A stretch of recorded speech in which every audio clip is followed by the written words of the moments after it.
Hello everyone, welcome to another edition of VAFA Tragics. Great to have your company for another week on the show. Tonight we're going to speak plenty of division football. We've got the Hampton Rovers captain Christian Carnival. It is also, as you can see on the desk, Community Umpires Round or VAFA Umpire Appreciation Round. I'm not sure what it's called. We're going to find out from Hayden O'Connor, who's going to join us at the desk. But I welcome, first of all, Nick Armistead. Great to have you on. It's great to be here, Andrew. I was out at Old Brighton on the weekend and they are flying in William Buck Premier at 4-0. They are flying. That's the exciting thing to talk about. But there's some not great stuff to talk about as well, I reckon. Yeah, correct. I would say Old Zavarians would be one of them. Now that they've gone 0-4, they might announce a new coach this week, obviously having lost James McDonald, who resigned last week.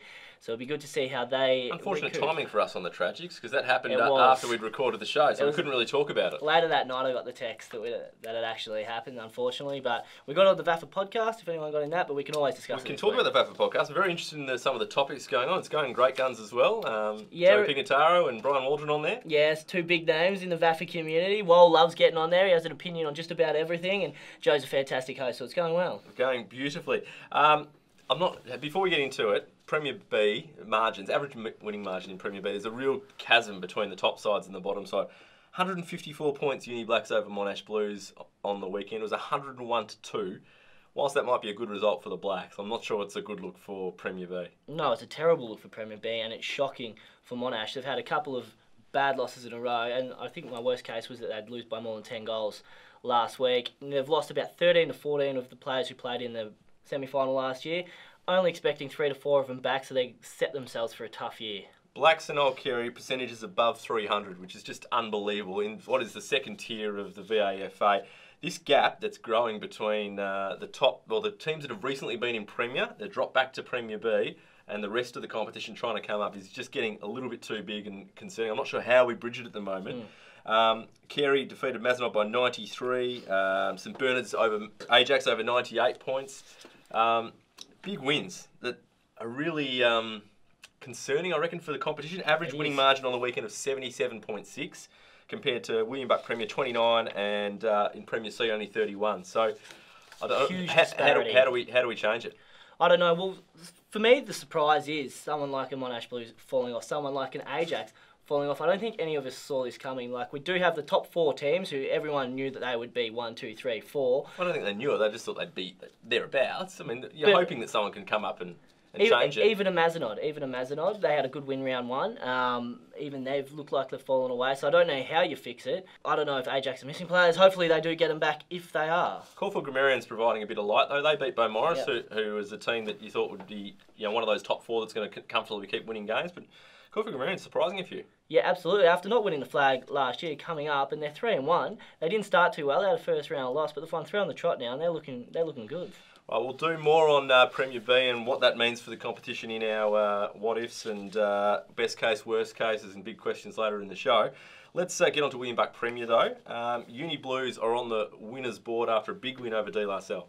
Yeah, huge win. Now, obviously 0-3. The pressure was mounting on University Blues, given that they thought they'd be playing finals, and we thought they'd be playing finals at the start of the year, but they were unrelenting on the weekend with 3 goals each to Kieran Harper, Tom Quinn and Tim Harper, all paving the way for them for a massive win. They were back to their relentless, hard-tackling, contested ball best, which we saw last year, which took them to a preliminary finals, taking the last 3 preliminary finals, and George Cameron's inclusion played no small part in that. But I wanted to raise something with you, Lenny. De La Salle have now lost 3 of their first 4, and their one win was an unconvincing 10-point win over Old Zavarians.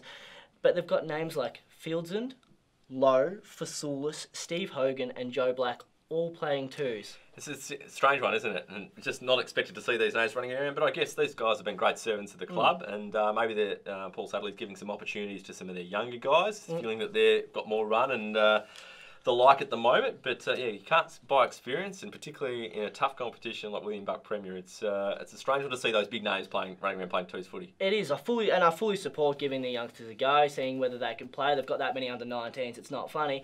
But at what point do you draw the line and say, look, we are now 1-3. We are struggling. We've got the most points kicked on us in the competition. At what point do you say maybe a few of these boys need to come back in? Well, you probably need to start winning games. You want to first port of call for every club is always to ensure safety in that section. And that's what you've got to do early.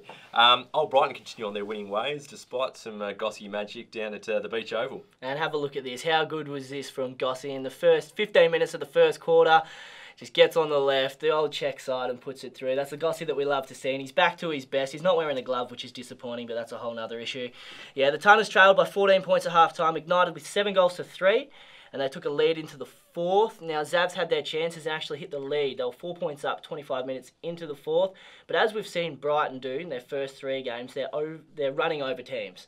They're just got a bit of the Richmonds about them at the moment. You would say that. I would say that, absolutely. They're applying the pressure for the first 3 quarters and then continuing it. While we see other teams falling away, they continue to run it out, and they were fantastic. Harry Hill went off with a blood rule, and we love Harry Hill, obviously, on this show. Big fan of anyone that comes on the show. Absolutely, and so he went off with the blood rule after a big clash. I think he copped Jason Holmes' elbow accidentally early in the fourth, came back, and he actually provided the difference there in that last quarter. How is Jason Holmes going, do you reckon? He's going well in the ruck, around the ground. He's still developing and still a work in progress, I would say. Yep. Which is amazing for a guy that's been on an AFL list and played AFL footy. Well, it is. He's absolutely amazing. But in saying that, he's the biggest and strongest bloke in the league, and I don't see him losing a tap anytime soon. Yep. So Kevin's continued on their winning ways. 42-point winners over the previously unbeaten Old Trinity. Bit of a reality check for Old Trinity about the gap they need to breach against a side like Scobbs. Yeah, absolutely. And Old Trinity, they stuck with Scobb for probably the first and the fourth quarter. It was that second and third where Scobb, what they've been doing for 2 years now is in a short period of time, they're piling on the goals and winning the game in probably a quarter and a half, which they did again on the weekend. But as you said, a good reality check for Trinity, but I don't think they'd be too perturbed by it. Collegians also continue on their winning ways with another win over St Bede's Mentone Tigers. The game I wanted to chat about, though, was the very first game at Elstonwick Park. Relayed surface, new ground configuration as well, a little bit smaller. Yep. OM's got a win on their first foray on their home deck. Yeah, great stuff for OMs. It wasn't the prettiest game you've probably ever seen, but it was good to see them come back and win by 8 points over Old Scotch, who, as we spoke about last week, they've lost 4 in a row, but they're not losing by a lot. They're not losing by a lot at all. I mean, they've got an average losing margin of 8 points, but by the same token, they are 0-4. They've got to get a win, don't they, the Cardinals? Premier C, want to quickly talk about that. Great to see St Mary's Salesian after we pumped them up on their beer pong challenge last week. They've obviously watched the show. They got around it on social media, which we love. And they were home by 42 points over Peninsula. Yeah, so Peninsula coming down last year, St Mary's Salesian going up, so it was probably going to be one of the tougher games for St Mary's, but Manny Dolan and Louis Holmes up forward like they did all last year, kicked 12 goals between them, and it was great to see them get it done on the home deck as well in front of the home crowd. 5 sides on 1 win and 1 win so far, 1 win and 3 losses in Premier C. Who's going to break out of that pack? For me, it is Old Ivanhoe. Now, Old Ivanhoe have been a picture of inconsistency over the past 2 years. We speak about it, I think, every 2 weeks. They've got an elite coaching panel there. They've got an elite playing group led by Carl Groth and Mel Mitras. They'll be the ones that'll break out, although Old Camberwell over the last couple of weeks have really found some form. We're going to come back. We're going to talk about our highlights from the weekend, which we forgot to do off the top of the show, which is silly. Oh, there's some good ones in there as well. So don't forget to remind me as we come back from the break. But we've also got Hayden O'Connor, who's the VAFA Umpires Manager, to talk umpire community round coming up this week, right after the break. Anytime is the right time to get fit at Anytime Fitness. Access over 400 gyms across the country 24/7 and discover why more Australians train at Anytime Fitness than any other gym. Go online and register now for your free 7-day pass and feel something better. Welcome back to the Tragics. As I mentioned before the break, Hayden O'Connor's here. He's in the chair. How are you, Hayden? Fantastic. Thanks for having me. How good's footy? It's great. How are you enjoying it, not running around with a whistle in your hand? Missed it. The weather for the first, out of the first month, 3 days have been absolutely picture perfect. I have to say the day where it hailed, I was very happy to be behind the glass. But yeah, certainly when you do something for 14 years or so, you miss it a little bit. Obviously, you're working at the VAFA now. I'm surprised you're not in a polo. Obviously, you watched Lockie Dornoff on the show last week, and everyone has to wear a suit now, apparently, when they come on the show. I did. He set the trend, I reckon, but the only one I could find was Nick's hand-me-downs. We've both gone with the grey and the white shirt, so it's good to see he had good fashion sense. On to the real stuff. Community round, what does it mean? Yeah, so the AFL for a while now have tried to give back to grassroots footy, and a weaker season that try and promote umpiring through advertisements, through social media, and giving back to the grassroots community footy. You talk about this social media. All I'm seeing at the moment is this hashtag a new era. Can you explain that to us? So yeah, when I was lucky enough to get the role in January, I launched VAFA Umpire, which is on Facebook, Instagram and Twitter. When we sat down with Sam Confe and went through, the common thread was a new Elstonwick Park, a new footy administration, and just an exciting new era in community football and community umpiring, which I think everyone can get involved with. And part of that would have been the new partnership announced with South Metro Juniors, who are now training with our umpires on a Monday night. Yeah, huge.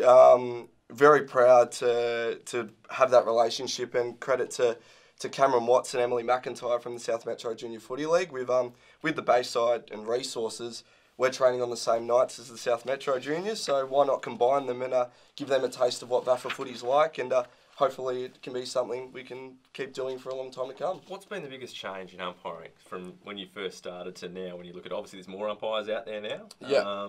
That's probably the noticeable change, but for you guys, the way you go about it, is it the rule interpretations that are more thorough? Is it the video? What do you see as the biggest change? Yeah, so having started in the mid-2000s in juniors and then going up to VFL level and now back to community level, the biggest change has been the resources now that are privy to, like VAFA TV, for instance, that you can get on and watch a game back. It's a fantastic resource and coaching tool that we now have. I also think this is the first year in about a decade that there was no law changes, so it's nice to get a bit of fresh air, because it went for a long time where third man up came in, deliberate rush behind came in. So clarify for a lot of people out there, the VAFA doesn't follow every single rule interpretation that the AFL does. So what are the main ones? So hands in the back is still not part of VAFA umpiring, is that right? That's correct, that's correct. So, yeah, there's certain interpretations that, like, for instance, the third man up rule, there's a slight tweak that we do. So we're allowed to do that in the VAFA or not? No, there's an interpretations video which is sent to the club at the start of the season, and there's 3 different scenarios which I can go into, but if anyone has any clarification issues. It's more the supporters in the stands. I reckon the clubs know, and the players should know, because they're being trained by. It's more the supporters that are yelling over the fence, and things like that. So you, what the limitations on what you can and can't do, because I think we all watch the game on a Friday night. Yeah. We see what rule or interpretation of the week is, because whether we like it or not, that's what appears to be the case sometimes. There's the protected area that was big at the start of the year that seems to have faded away pretty quickly over the course of the year. Is that something that's in the VAFA as well? Well, in terms of a coaching resource, I can't find a community group that gets the amount of coaching that the VAFA do. On a Sunday night, a video goes out to all field umpires going through around about 10 to 15 decisions from the week, which our senior group comment on and our developing umpires. And then on a Wednesday night, more videos shown. So I can't find a community group that goes to the levels that we do to improve, to learn, develop, because the standard of football that we're umpiring deserves officiating at that level as well. Great, right. We've done the serious stuff. You're going to do the fun stuff? Well, I hope so. I mean, we do have a photo I'm going to show in a minute, because we'll talk about your own career. You've umpired the TAC Cup, you've umpired 2 William Buck Premier Grand Finals, you've been a rep umpire. So why were you so excited when you're umpiring this TAC Cup and these VFL Grand Finals right here? I don't even know how to answer that. I'm just a happy-go-lucky fella, I guess. Four of the most unhappy faces you've ever seen in your life. Was it because you weren't umpiring the seniors, or?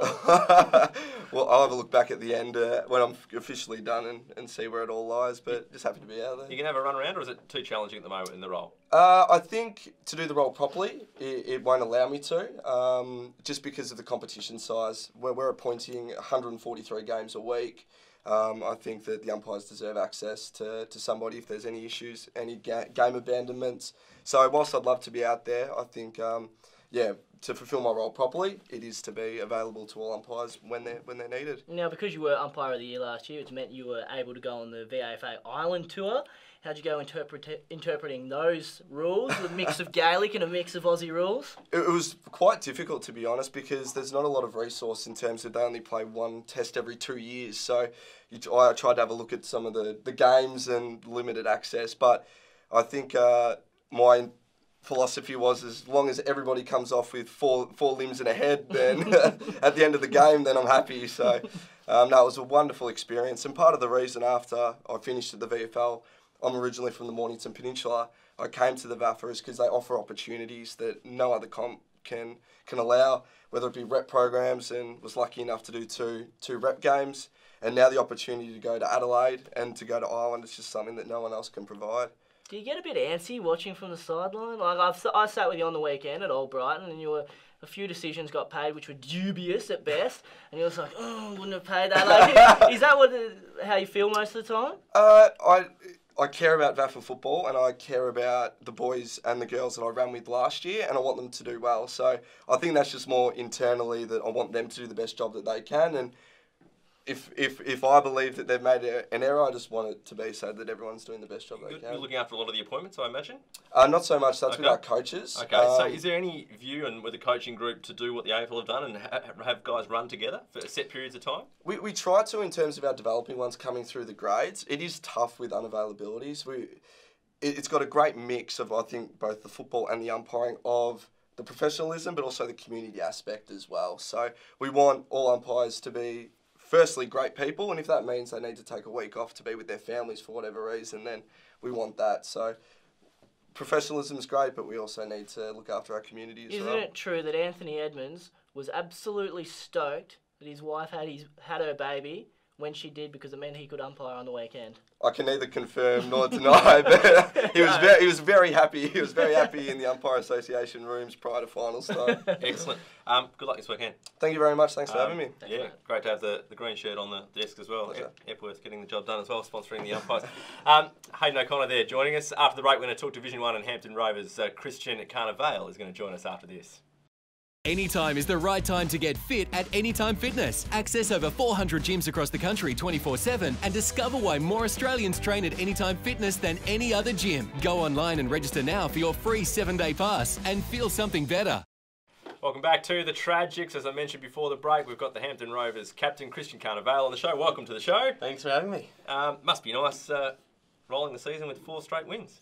Yeah, well, it's been a long time coming. We've been really trying to drive this winning culture for a while. We've had a couple of years now where we've been relegated from Prem B 2016 to now Prem C 2017 and Div 1 now. So we're just really looking forward to finishing the year off strong like we've started. Rovers are an interesting club because you talk about the yo-yo clubs that go between sections. Rovers seem to go through from Division 1 up to Prem B and then back and up and back. And what's the reason for that, do you reckon? Well, it's a bit unsure because some years, like you said, like we're very successful, but I feel like every time we are successful, it's because of the older group that have been, lifting the team. The likes of Guy Martin and Lee Fletcher, you all know, years back, have led the club for a long time. We always find ourselves having them injured or retiring in the stages when we're trying to, keep our spot. So, like, the change that we're trying to drive now is to have that young development culture and get the younger players up and filling those spots, and I think we're doing a pretty good job at the moment. Has that been the main change over the off-season, getting a younger group in? Yeah, for sure. I mean, last year that was the same idea, to have that younger group come in and lead the club, have a little leadership group that were, strictly 20 years old and below. And it did work last year, although we did get relegated. We did have a lot of signs of improvement and signs of success. And after a year of senior experience, those boys now are stepping up to the plate for sure. Last year you were named the youngest ever captain of Hampton Rovers. How's that sit with you? Yeah, no, it's still a bit surreal. I mean, like, Hampton Rovers is just such a perfect club to be in that environment because they're so welcoming, they're nurturing. Before I was named captain, I had, all the heads of the club just give me a bit of a word, just said, look, mate, you'll be fine, we'll go at your back. So is that all the old boys? Yeah, old boys. The current leaders now in the leadership group all said that to me, and the coaches, the old dogs that are still at the club, 40 years on, they all just really back you. They back every single one of us, so I felt really comfortable. So why Rovers for you? You're a Brighton grammar boy, so why Rovers? Obviously been there a long time. But... Of course, yeah. Well, I was at Brighton Grammar, the school, since I was a little tacker. But I just thought of Rovers as my local club ever since I started playing there under 13. And I just thought loyalty would be a big thing to drive and to have for the rest of my life. And I thought, well, I played there in the juniors, so why not in the seniors? So what's the aim for Rovers now? You obviously want to bring that young generation through. How do you go recruiting guys to make sure that they are coming from the juniors and staying with you guys rather than going playing for their old boys club? Yeah, well, that's the thing. I mean, Hampton Rovers obviously don't have a school, but all players that have come from different areas. Some players are in Skye, some players are in Dandenong, but they come down and they train. I think it's half of it is recruiting, of course, but the biggest part is just keeping the players there. Yep. And we have lost a few players over the years, of course, but in a way it's positive because we're keeping the players that want to stick it out even in the worst of times. So yeah. We spoke earlier about your double relegation a few years ago, but you did come back. with 2 flags. Is that kind of how you're looking at it now? Like, you have done the double relegation, but a bit of a carrot at the end. You've seen it done before. There is the possibility of a flag potentially too. Yeah, well, I mean, that's definitely the aim. Every team every year should have a goal to win the flag, obviously. And obviously that would be 2 years if we had 2 flags, but we want to extend that to about a 5-year, 5-year program where we don't want to just win those flags. We want to stay in that division. We want to keep competing. We don't want to just come back down like Rovers is almost known for. Now, Nick's just going down the list of blokes you went to Ireland with last year and inviting them on the show. So you went to Ireland. How was it? I'm still pinching myself, really, like seeing photos on my phone and whatnot, like still in contact with all the boys in the WhatsApp group.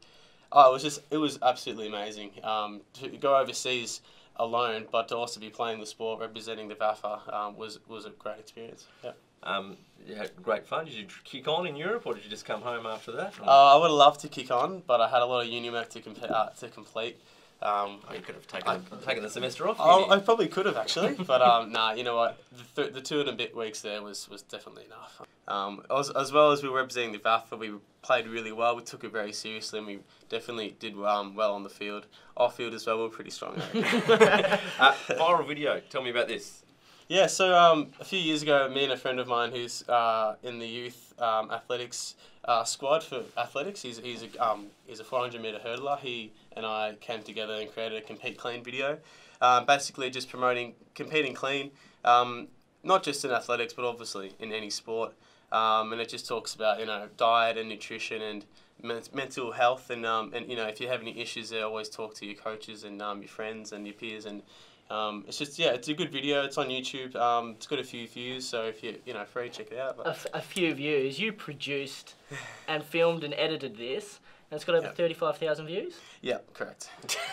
And so how did you not win this competition for most views? Look, there's a bit of controversy behind it. I think we got stitched up, but there was another video that won that was just a little bit better in my opinion. But yeah. Stop playing a straight modest. bat. They might have. They cheated. They used a cheeky URL to help them get a few extra views. Potentially, yes. Possibly. Big win on the weekend, big percentage. Ormond looked like the team to beat. Yeah. With you guys. 100%. We came into before round 1, and I think in the we saw on the website Ormond are the favourites at Div 1, and we haven't played them yet, and we're looking forward to that. We played them in a Packer game last year, and it was pretty tight actually. So I'm looking forward to seeing how that goes down. I know a few players down there, so keep an eye on them. But yeah, the other team's probably Ferry.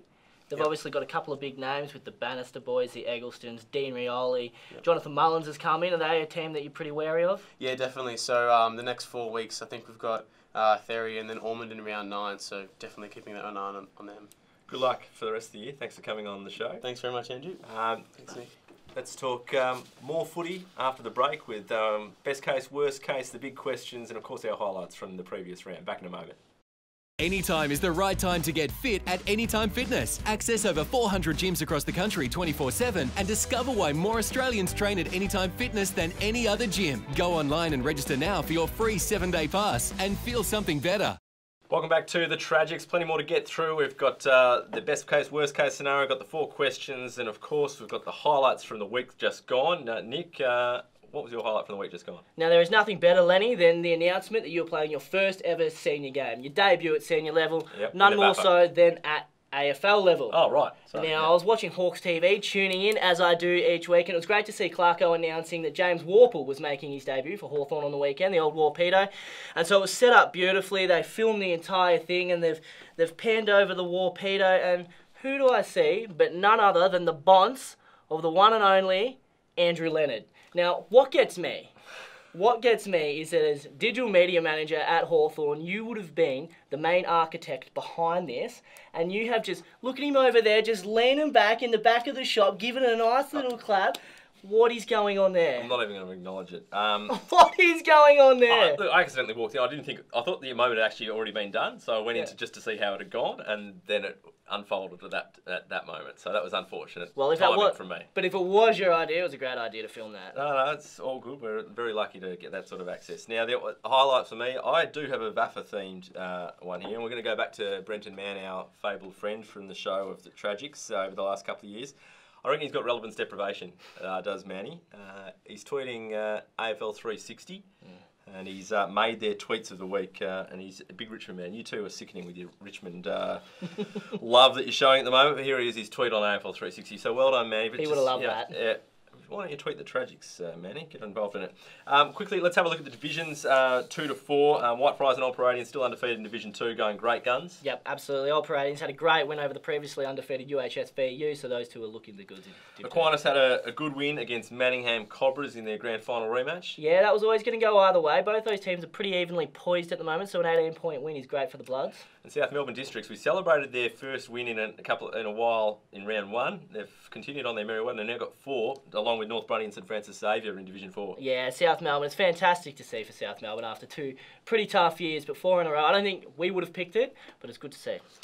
Nick, this segment's going wild on the Tragics. Best use of social media. I'm really liking, I'm going to go first this time, what Old Trinity are doing with their player profiles. It's for the public to enjoy. They're really knuckling down and asking the big questions, and I like this from Old Trinity. If you take a look at some of this, you know, without what they're doing, we wouldn't know whether Michael Cooper is a self-titled ladies' man and a garlic bread enthusiast. I reckon that's just brilliant stuff.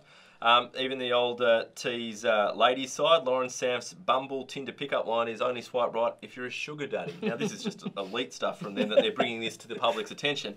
And Harry Thompson's got some questionable off-field antics behind him, according to Luke Piccioni. But I think we already knew that. Yeah, I love it. I love it. I think it's fantastic. Their graphics are great, and they're doing a great job, the T's. No, they're fantastic. And Luke Piccioni's actually the one that does all those graphics, so he's doing a really good job down there. Who have you got? I've gone to Parkdale Vultures, who made the announcement of Blake O'Leary's debut senior game. I'm on that topic at the moment. Yep. For them on the weekend against Old Haileybury. They made that on Facebook and Instagram. And to celebrate, they showed Blake's highlights from his career thus far, which included a diving slips catch alongside Steve Smith, a smothering Nick Rewalt on the goal line, and the time he visited the Sistine Chapel. So there's some elite Photoshop work going on there, and whoever's in charge of Parkdale Vultures, you're doing a great job, and keep it up. Keep them coming. Right, on to the quick questions. I'm going to open it up. At 04, Old Zabs. Are they talking the R word, Nick? They are talking the R word, but it might not be what you think it is. It's rejuvenation now.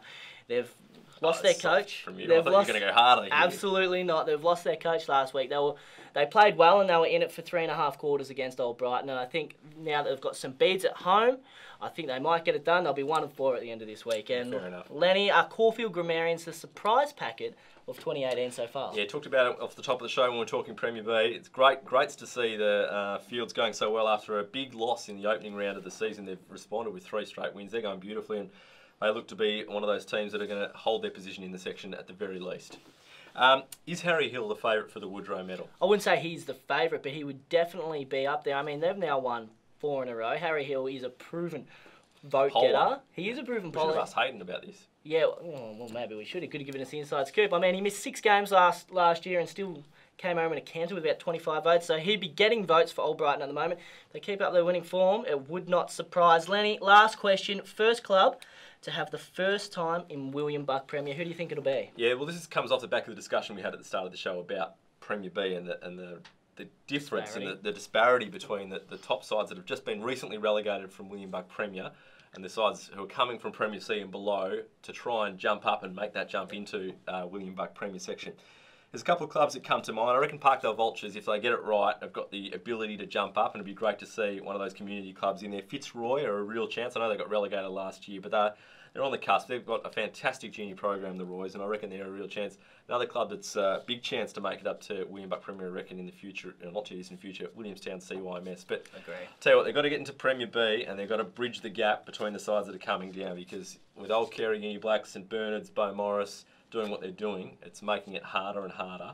And, you know, you're going to look at have a couple of clubs coming down from William Buck Premier again this year. They'll be keen to get back up again. It's so hard to bridge that gap at the moment. Rightio, best case, worst case scenario. Nick, what's your best case for the weekend? Best case, after everything we've spoken about, an average losing margin of about 100, Monash Blues defeat Mazenod this weekend. Now, Mazenod aren't flying either, but I would love to see Monash Blues find some form, because it can't be a great place to be at the moment down at Monash. Yeah, my best case is that the average winning margin in Premier B just tightens up a little bit, and I'm sure VAFA HQ would be pretty keen on that as well. 77 points at the moment. Just needs to come down a little bit to make it look like it's a bit more competitive than perhaps it is at the moment.